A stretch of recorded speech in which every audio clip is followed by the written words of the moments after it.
들어서 말씀으로 하나님 나라를 세워 나아가십니다.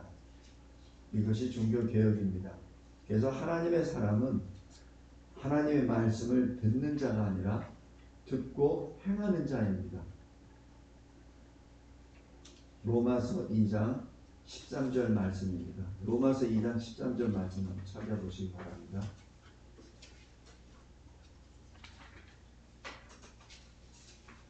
하나님 앞에서는 율법을 듣는 자가 의인이 아니요 오직 율법을 행하는 자라야 의롭다 하심을 얻으리니 라고 기록합니다.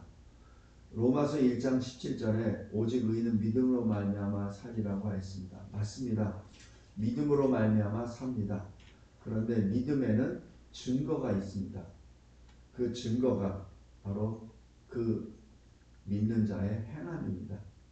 어떤 행함이냐고요? 그 말씀대로 행함입니다. 믿음이 있다고 하면서 행함이 없다면 믿음이 없다는 것을 증거하는 것이죠. 오늘 이 종교개혁 주간을 맞이하여 초대교회, 세계교회를 보겠습니다. 특별히 말씀을 통하여 세워지는 교회를 봅니다. 사도행전 16장을 보시기 바랍니다. 사도행전 16장, 사도 바울이 밤에 환상을 봅니다. 마게도냐 유럽 사람이 자기를 향하여 우리에게 와서 건너와서 우리를 도우라, 그런 환상을 봅니다. 그때 바울의 동역자들이 같이 기도하므로 이것은 하나님이 우리를 부르신다. 하나님이 저 사람들에게, 마게도냐 사람들에게 복음을 전하라고 우리를 부르신 것이다 라고 온 동역자들이 한 마음으로 인정합니다. 그것이 사도행전 16장 10절입니다. 이때 11절에 이 바울의 일행이 들어가죠. 거기에 빌립보 지역에 도착합니다. 선교사들이 가장 어려운 것 중에 하나가 현지에 가서 예배 드리는 거예요. 왜냐하면 선교지에는 믿는 사람이 없으니까. 근데 13절에 보면 안식일에 이 선교사 일행들이, 바울의 일행들이 기도할 곳이 어디 있는가 하면서 문밖 강가에 지나가죠. 거기 보니까 거기에 앉아서 모인 여자들이 있었습니다. 여기 14절에 보면은 그 여자들 가운데 루디아라 하는 여인이 기록됩니다. 근데 이 루디아가 어떤 사람이냐면 하나님을 섬기는 자, 이렇게 기록됩니다. 그래서 섬긴다는 그 개념에 하나님께 예배드리는 자라고 그렇게 해석도 가능합니다. 그러니까 여러 해석도 가능하지만 이 루디아라는 이 믿는 사람이 같이 믿는 성도들, 여자 성도들과 같이, 여기에는 예배드리는 회당이 없기 때문에 강가에 모여서 예배를 드리고 있었다라고 해석하는 학자들이 있습니다. 저도 거기에 동감합니다. 여자들이 왜 거기 모였겠습니까? 거기서 공적인 예배는 드리지 못하더라도 하나님의 말씀을 듣고 또 그 말씀을 근거로 기도도 하고 또 나름대로 신앙생활을 하기 위하여 안식일에 모인 것이죠. 이것이 하나님의 섭리입니다. 그때 바울과 그 일행이 그곳을 지나가죠. 바울이 누굽니까? 만나는 사람마다 예수를 증거하는 사람이죠. 그래서 그 여인들에게 말씀을 증거합니다. 이때 14절 후반부에 주께서 그 마음을 열어, 이렇게 말합니다. 성도 여러분, 우리가 하나님의 일을 감당할 때 물론 우리가 합니다. 그런데 그 그것을 움직이시는 분은 하나님이심을 고백하는 것이 주의 종들의 모습입니다. 이 사도행전 14장 27절 보시면 1차 선교 사역을 하고 안디옥 교회에 와서 선교 보고를 할 때 이렇게 보고를 합니다. 하나님이 함께 행하신 모든 일, 이방인들에게 믿음의 문을 여신 것. 선교 보고의 두 가지 내용입니다. 하나님이 함께 행하셨고 하나님이 이방인들에게도 믿음의 문을 여셨다. 이것이 선교 보고의 전체입니다. 오늘 여기 빌립보 지역에서 바울 일행이 그 전날 이 환상을 보고 빌립보 지역으로 들어가죠. 누구를 만날지 또 어디에서 어떻게 복음을 전해야 될지 아무것도 모릅니다. 그냥 나갔죠. 근데 때가 안식일이 되어서 원래 하던 그대로 마치 다니엘이 그냥 자기 습관대로 예루살렘을 향하여 문을 열고 창문을 열고 거기서 하나님께 감사 기도하고 또 예배 드렸듯이 이 바울 일행도 마찬가지 안식일에 기도할 곳을 찾다가 강가에 모여있는 여인들을 보죠. 여인들을 만나서 보니 하나님을 아는 여인들이었고 하나님께 예배를 드리는 여인들이었습니다. 이때 이 바울이 예수 그리스도 복음을 전할 때 그때 그들이 바울의 말 하나님 나라의 복음을 받게 되고 따르게 됐다라고 기록합니다. 따른다는 얘기는 뭐죠? 듣고 행한다는 것을 의미합니다. 따르는 것은 입으로 따르는 게 아니죠. 듣고 몸으로 따른다는 얘기입니다. 그러다 보니 이 바울 사도가 15절에 그 믿음을 보고 루디아와 그 집에 세례를 베풉니다. 세례를 아무에게나 베풀겠습니까? 그 믿음의 증거가 있을 때 세례를 베풀죠. 요즘이야 그냥 세례를 베푸는 것이 너무 쉽게 진행되지만 이 초대교회에서는 그렇게 아무나 세례 베풀지 않았습니다. 뭔가 나타나는 것이 있을 때 세례를 베풀었죠. 여기 사도행전 10장 보십시오.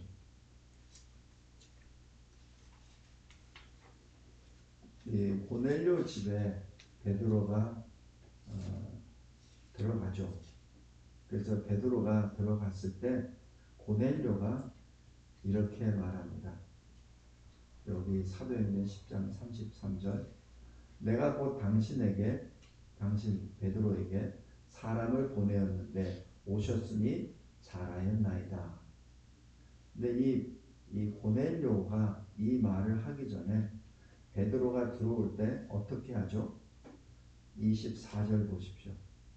이튿날 가이사라에 들어가니 고넬료가 그의 친척과 가까운 친구들을 모아 기다리더니라고 기록합니다. 이 고넬료는 이 베드로를 기다리고 있었습니다. 자기만 기다리는 것이 아니라 자기가 알고 있는 사람은 다 불러 모았어요. 이것이 행함입니다. 성도 여러분, 우리가 어떤 행함이 있다고 해서 어떤 커다랗게 뭘 하는 것이 아니라 하나님 말씀을 받기 위하여 고넬료는 모든 자기 아는 주변의 사람들 다 불러 모읍니다. 근데 이 사람들이 어떻게 모였죠? 그만큼 고넬료가 이 주변 사람들에게 선한 영향력을 행했기 때문에 그렇죠. 그리고 25절에 고넬료의 자세를 보시기 바랍니다.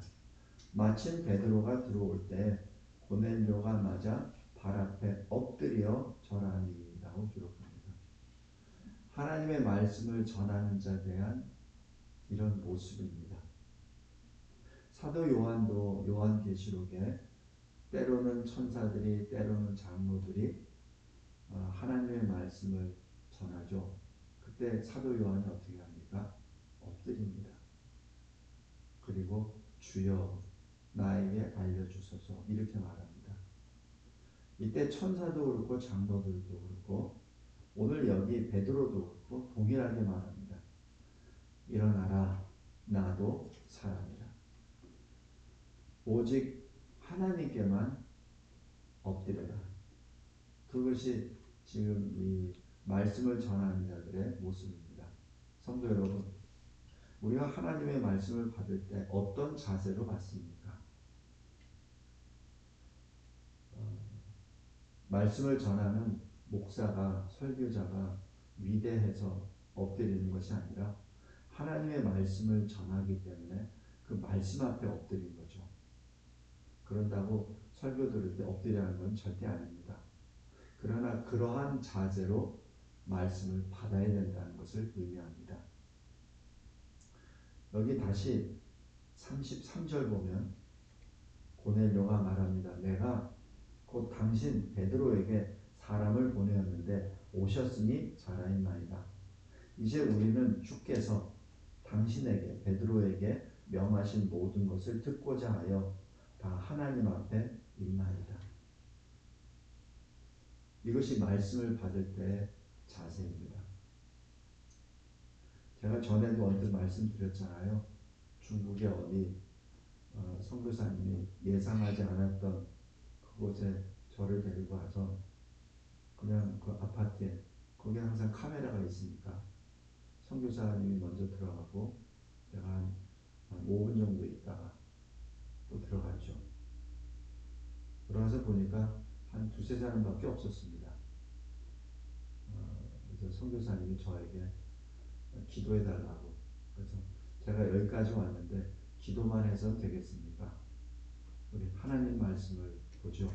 라고 했을 때 그 말을 듣자마자 어디서 있었는지 모르겠는데 그 아파트가 한 20여 평밖에 안 됐어요. 우리나라 평수로. 근데 여기저기서 막 나오더라고요. 그래서 한 20여 명이 모였습니다. 그 좁은 공간에. 그래서 그때 한 1시간 남짓 하나님 말씀 읽고 같이 기도하고 예배드리던 그 기억이 납니다. 오늘 여기 이 고넬료도 마찬가지입니다. 하나님의 말씀을 받을 때 이렇게 말합니다. 주께서 당신에게 명하신 모든 것을 듣고자 하여 다 하나님 앞에 있나이다. 성도 여러분, 오늘 종교개혁을 맞이하면서 이런 자세로 하나님의 말씀을 받기를 원합니다. 이렇게 하니까 베드로가 하나님의 말씀을 전할 때 44절 보세요. 베드로가 이 말을 할 때 이 말은 뭐죠? 바로 예수 그리스도 복음을 전할 때 성령이 말씀 듣는 모든 사람에게 내려오시니 성령은 보이지 않는데 이 말씀 듣는 모든 사람들에게 내려오는 것을 어떻게 압니까? 여기 47절 보십시오. 베드로가 고백합니다. 이 사람들이 우리와 같이 성령을 받았으니 누가 능히 물로 세례 베풀물 그 말이요. 사도 베드로도 성령 강림을 할 때 사도행전 2장에 이 체험을 했던 겁니다. 그래서 45절 보세요. 베드로와 함께 온 할례 받은 신자들이 이방인들에게도 성령 부어주심을 말미암아 놀라니 이는 방언을 말하며 하나님 높임을 들음이라라. 즉 이때 베드로가 하나님의 말씀을 선포할 때 예수 그리스도 복음을 선포할 때 방언이 터지고 하나님 높임을 들었다라고 기록합니다. 그러니까 베드로가 세례를 베풀지 말아야 될 이유가 없다는 것을 묘사했죠. 그래서 예수 그리스도의 이름으로 세례를 베풀게 되었다라고 그렇게 보고를 합니다. 오늘 여기 이 빌립보 교회도 마찬가지예요. 그냥 여기 16장에 빌립보에 루디아라는 한 여자에게 예수 그리스도 복음을 전하니까 그들이 그 말씀 앞에서 아멘, 아멘 하고 엎드렸다는 얘기예요. 그러니까 15절에 바울이 그와 그 집에 다 세례를 베풀고 세례를 받죠. 그래서 그걸로 끝난 게 아니에요. 루디아가 강청합니다. 나를 주 믿는 자로 알거든 내 집에 들어와 유하라 라고 강권합니다. 그래서 이 바울 일행이 그때 루디아 집에서 머물고 또 이 루디아 집이 빌립보 교회가 됩니다. 성도 여러분, 믿음은 보이지 않습니다. 그러나 믿음은 보입니다. 무엇으로? 말씀을 듣고 행하는 그 사람의 행함으로 믿음을 보죠. 그래서 만약에 행함이 없다면 믿음이 없는 거예요. 그래서 만약에 내 자신에게 그러한 행함이 없다고 느껴지면은 하나님 앞에 더 간절히 기도하시기 바랍니다. 나에게도 그러한 행함이 있는 믿음을 주시옵소서. 그리고 이 루디아는 바울이 뭐 지시한 것도 아니에요. 부탁한 것도 아니에요. 근데 자기 집을 그냥 들여요. 이게 뭐 돈으로 어떻게 되고 남의 내 시간을 어떻게 뺏기고 이 사람 비즈니스 우먼 아닙니까? 사업하는 사람이에요. 사업하는 사람에게는 한 시간 한 시간이 돈 아니에요. 자기가 머물고 있는 그 집이 실은 이 옷감을 보관하고 팔고 또 거래처 사람 만나고 이러는 데 아니에요. 그죠? 그걸 그냥 드리는 겁니다. 그리고 이게 빌립보 교회가 돼요. 바울이 와서 속된 말로 먹는 거 축내잖아요. 바울만 먹습니까? 여기 지금 신라도 디모데도 와가지고 몇 명이 와 있는데 하루입니까? 아닐 거예요. 수일을 여기서 먹습니다. 근데 그 먹는 거를 그럼 바울 일행이 돈을 냅니까? 아니면 빵을 가져옵니까? 아무것도 안 가져오잖아요. 그럼 방은 어떻게? 방세 받습니까? 아니잖아요. 자기 거를 드립니다. 그럼 그걸 기뻐해요. 그것이 믿는 사람의 증거입니다. 그러니까 교회가 세워지죠. 만약에 이 세상에 비즈니스 하는 것처럼 하면은 우리 진리와 제자 교회도 안 서져요. 교회가 어떻게 세워져요? 좌변 우변이 안 맞는데 안 그래요. 돈이 들어오는 거하고 나가는 거 딱 분명히 나와 있는데 우리 느헤미야 성경 연구원도 마찬가지예요. 들어오는 돈 나가는 돈 뻔한데 이게 어떻게 운영이 됩니까? 근데 운영이 돼요. 그게 하나님의 일입니다. 우리는 이 세상에서 이 세상의 법대로 열심히 일을 하고 돈도 벌고 가정도 이루고 기업도 꾸려나가고 그래요. 그 방법으로 교회를 보면 교회는 문 닫습니다. 솔직히 얘기해서 우리 진리와 제자교회 그 셈법으로 하면은 2년 전에 문 닫았습니다. 근데 아직 열려 있잖아요. 우리 다시 한번 오늘 종교개혁 주간을 맞이해서 잘 생각하시기 바랍니다. 하나님의 말씀 앞에 늘 말씀 앞에 내가 엎드릴 때 주님은 나를 쓰십니다. 나를 사용하십니다. 성도 여러분, 우리는 주님이 부르시면 지금 당장이라도 이 육신의 장막을 벗어나야 돼요. 그건 아무도 몰라요. 나이가 젊다고 해서 뭐 오래 살고 그거 아니잖아요. 죽는 거는 그거는 그 순서가 없잖아요. 남녀 그것도 없고 그냥 부르면 가잖아요.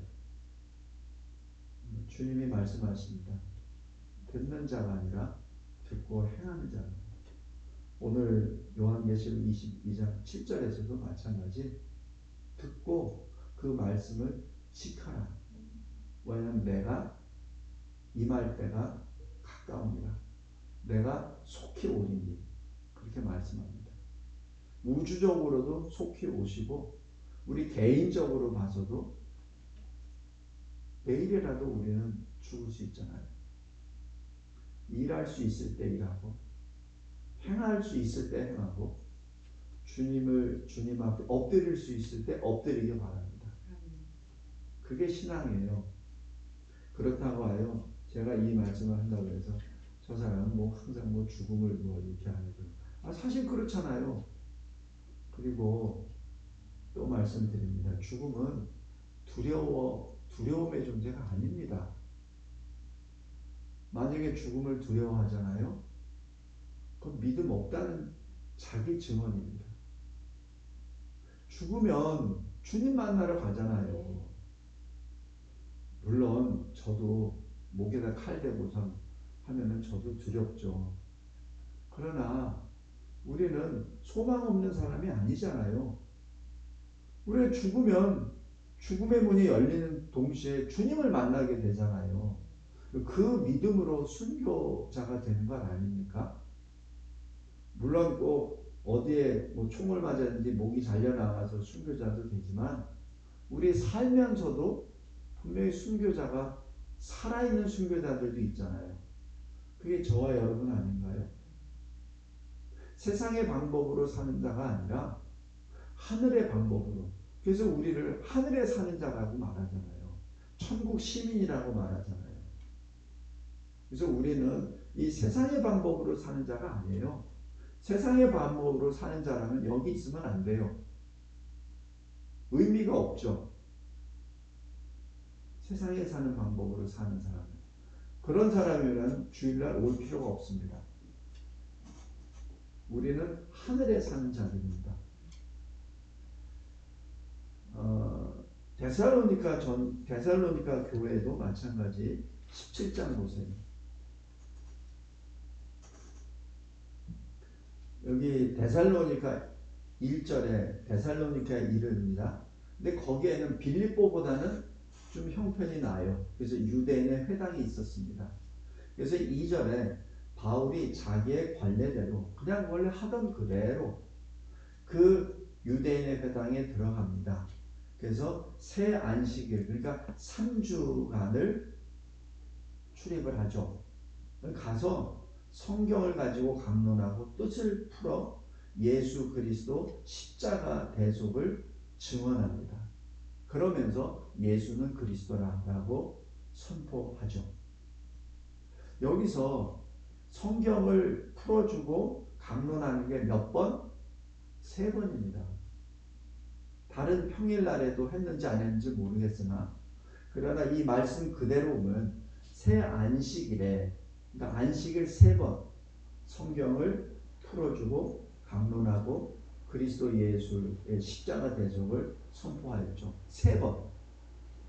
3번. 그랬을 때 어떻게 하죠? 4절. 경건한 헬라인의 큰 무리 적지 않은 귀부인도 권함을 받고 따르다 라고 말합니다. 그래서 항상 여기에 지금 사도행전에 이렇게 교회가 세워질 때 보면은 들었다라는 끝나는 것이 아니라 따랐다라는 표현이 들어옵니다. 이게 뭐예요? 교회가 세워졌다는 것을 의미합니다. 성도 여러분, 그래서 하나님은 말씀을 듣는 자가 아니라 말씀을 듣고 행하는 자를 통하여 교회를 세워나갑니다. 데살로니가 전서 2장 한번 보세요.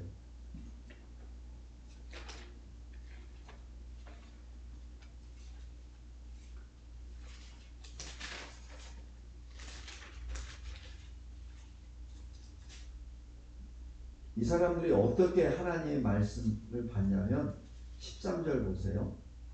이러므로 우리가 하나님께 끊임없이 감사함은 너희가 우리에게 들은 바 하나님의 말씀을 받을 때에 사람의 말로 받지 아니하고 하나님의 말씀으로 받음이니 진실로 그러하도다.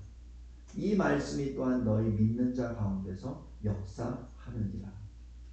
지금 데살로니가 교회가 새 안식일 그러니까 3주간 그냥 그 유대인 회당에서 바울이 전하는 그 복음으로 인하여 지금 그 말씀이 믿는 자 가운데서 역사합니다. 말씀이 여기서 역사는 히스토리가 아니라 워크입니다. 그러니까 말씀이 그 믿는 자 가운데서 일을 하신다는 얘기예요. 일을 하니까 거기 있는 성도들이 하나님의 일을 하는 거죠. 그러니까 데살로니가 교회가 3주 설교받고 성경 공부하고 교회가 세워지는 것이죠. 이게 개혁입니다. 거창하게 어느 세력 앞에서 머리에다 띠를 두르고 뭘 해야 개혁이 아니라 하나님의 말씀을 온전히 받을 때 그때 개혁이 일어납니다. 여기서 말하는 개혁은 revolution, 어디 있는 것을 뒤엎는 개혁이 아니라 reformation, 그것을 원래 모습대로 하나님이 원하신 모습대로 다시 돌아가는 것. revolution은 현재 있는 체제를 뒤엎는 것이 revolution입니다. 근데 우리말로는 그게 똑같아요. 개혁으로 돼 있어요. 그러나 성경에서 말하는 개혁은 그게 아닙니다. reformation, 우리가 잃어버렸던 그 상태를 다시 회복하는 것이 그게 개혁입니다. 그 다음에 또 한 교회는 사도행전 16장 11절입니다.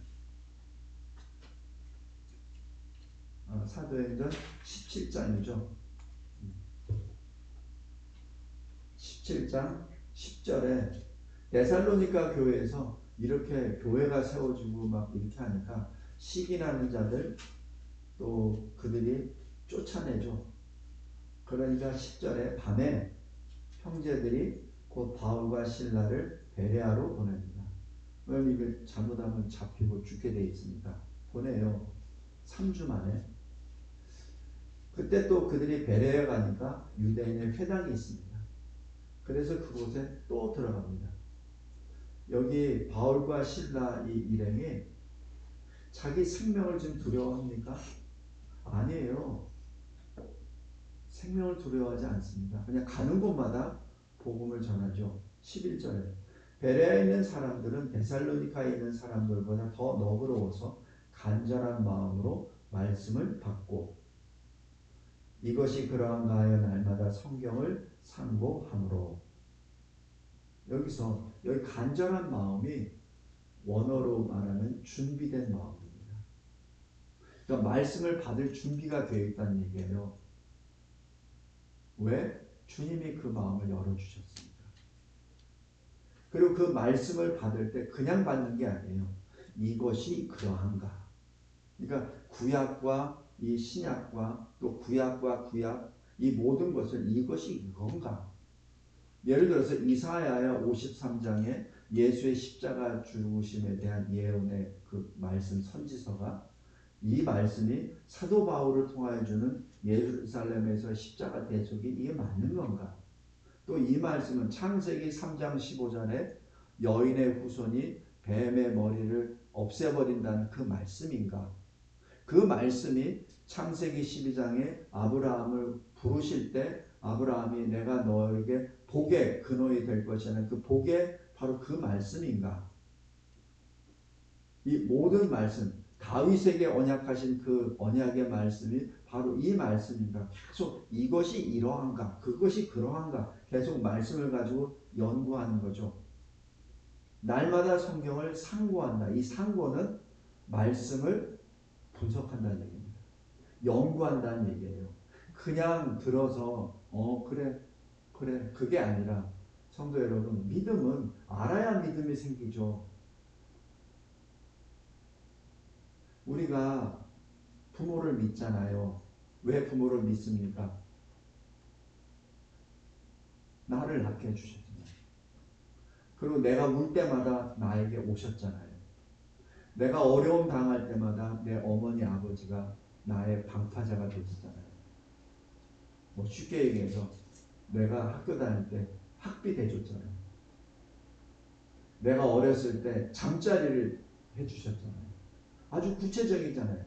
내가 결혼할 때 내 어머니 아버지가 내 결혼을 위해서 준비해 주셨잖아요. 그죠?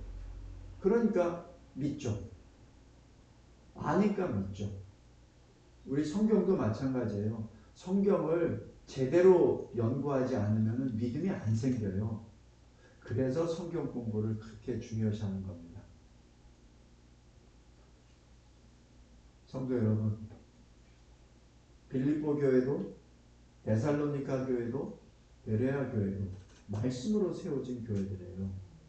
주님이 듣는 자의 마음을 열어주시고 듣는 자가 말씀을 듣고 듣는 것으로 끝난 것이 아니라 행합니다. 자기 집을 내서 교회를 세우고 또 그 말씀을 통하여 더욱더 하나님께 더 깊이 들어가고 그러다 보니까 데살로니가에서도 3주밖에 안 되는데 교회가 세워지고 베레아에 가서도 베레아 교회가 생겨지는 것이죠. 말씀을 맺겠습니다.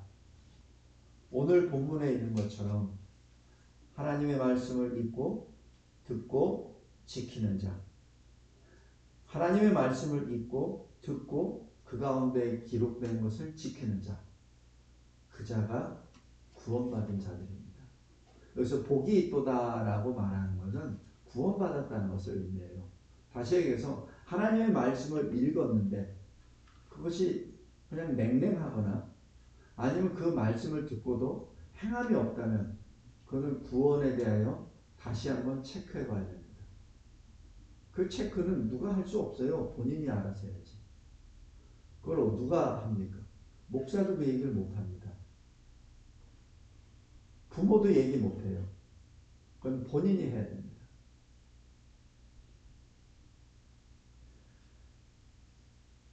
종교개혁의 하나님이 늘 우리에게 시편 1편 말씀을 하십니다. 하나님의 말씀을 즐거워하라. 주야로 묵상하라. 우리 히브리서 4장 말씀 보고 말씀을 마치겠습니다. 히브리서 4장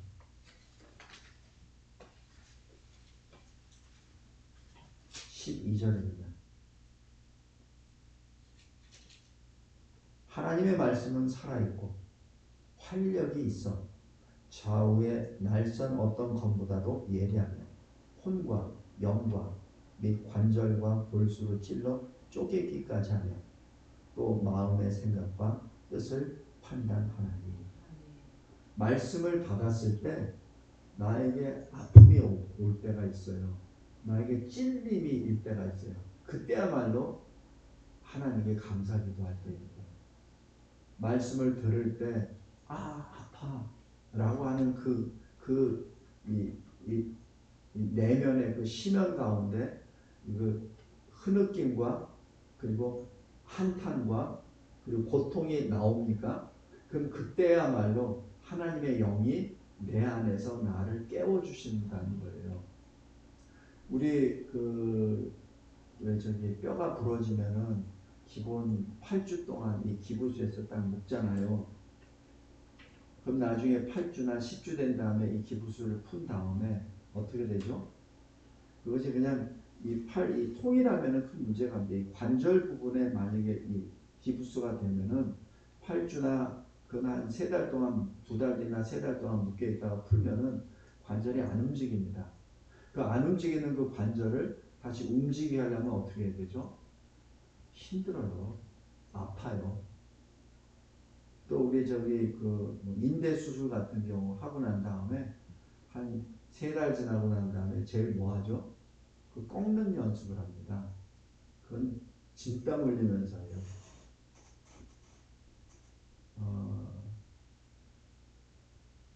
자기 근육도 자기 뼈도 가만히 놔두면 그렇게 굳어버리는데, 그죠?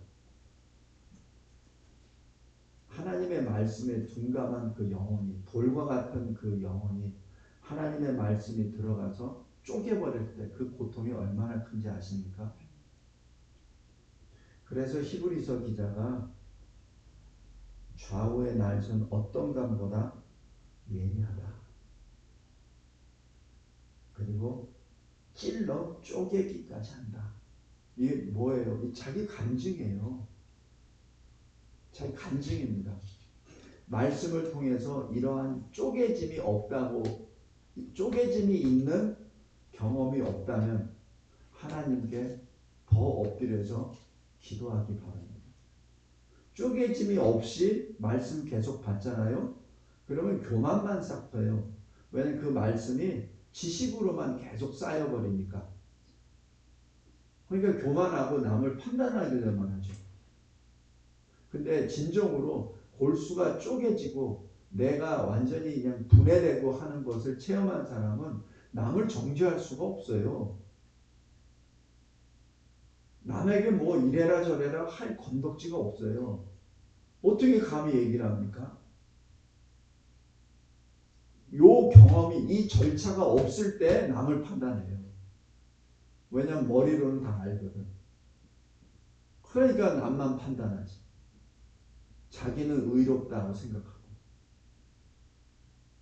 주님이 하신 말씀을 정확히 듣기 바랍니다. 내가 의인을 부르러 온 것이 아니라 죄인을 부르러 왔다. 이 세상에는 의인은 하나도 없다. 로마서 3장입니다. 죄인이라 고백하는 자를 찾으러 왔다. 회개하는 자를 찾으러 왔다는 얘기예요. 주님이 찾아와서 만나준다는 얘기 뭐예요? 주님이 그 이름을 어린 양 생명책에 기록하신다는 얘기예요. 그를 영생의 길로 인도하신다는 얘기 아닌가요? 성도 여러분, 오늘 여기 빌립보 교회 루디아, 또 저 베드로가 만나셨던 고넬료, 또 데살로니가 교회에 있는 성도들, 베레아에 있는 성도들, 이러한 쪼개임을 체험한 자들입니다. 그러니까 생명부지 바울이 전하는 말을 듣고 따라가지.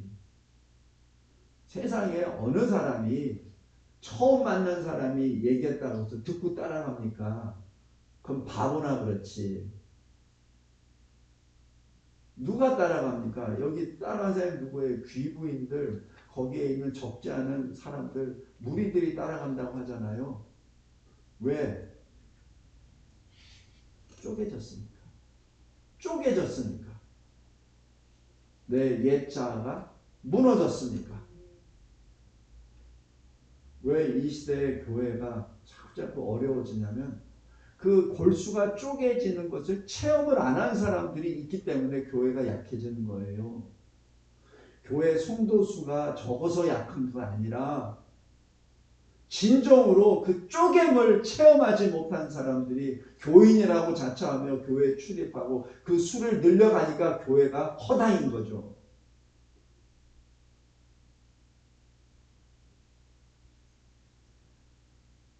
하나님 앞에 쪼갰을 받고 그 쪼갰을 받은 자의 첫 번째 사인은 하나님 말씀 붙잡는 거예요.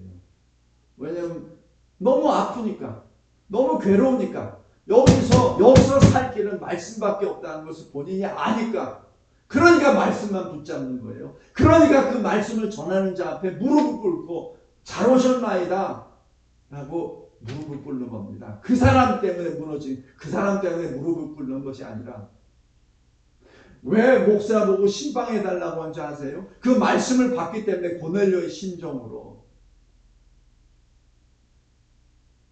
목사가 좋아서가 아니고 목사가 존경스러워서가 아니라 그 목사를 통해서 주시는 말씀을 받기 위한 것이죠. 그러한 개혁이 우리 각자에게 임하시고 또 그러한 우리들이 모인 이 교회가 그러한 개혁을 또 이러한 교회들이 또 함께 이루어 나아가는 대한민국이 되기를 주 예수 그리스도의 이름으로 간절히 기도합니다. 감사하고 감사합니다. 하나님께서 주신 이 말씀으로 주의 나라를 이룬다는